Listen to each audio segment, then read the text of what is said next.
Congressman Rufus Rodriguez sa Cagayan de Oro City na dismaya sa National IATF sa matud pa hinay nga pagpadala sa bakuna sa COVID-19 sa mga syudad ug probinsya sa Mindanao, ilabi na sa Cagayan de Oro City.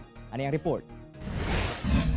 Dismayado si Cagayan de Oro City 2nd District Congressman Rufus Rodriguez ngadto sa National IATF tungod sa daw dili patas nga distribution sa bakuna sa COVID-19.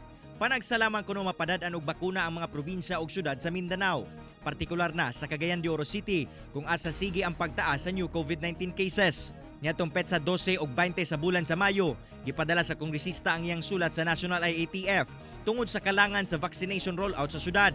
Apan misaka na lamang kuno ang kaso sa COVID-19 sa syudad ug daghan na ang namatay, langan gihapon ang vaccine rollout. Akong gipakita nga nasuko gid ko ngano di man tatubagon nga daghan naman nga matay sa Cagayan de Oro ug sa Mindanao. Ug mo kana nga miduyog kanato ang chairman sa committee.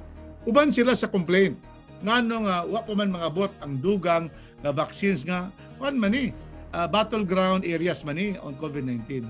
Hinoon, diyang nakaabot kang Presidente Rodrigo Duterte ang mong mulo. Gilayon ko nung giusab sa National IATF ang ilang pulisiya sa pag-supply og bakuna. There has been a change now. We thank the President. So mas daghan na nga mga vaccine ang ihatag sa mga syudad nga daghan cases of COVID-19 sama sa Cagayan de Oro ug uban mga area sa Mindanao.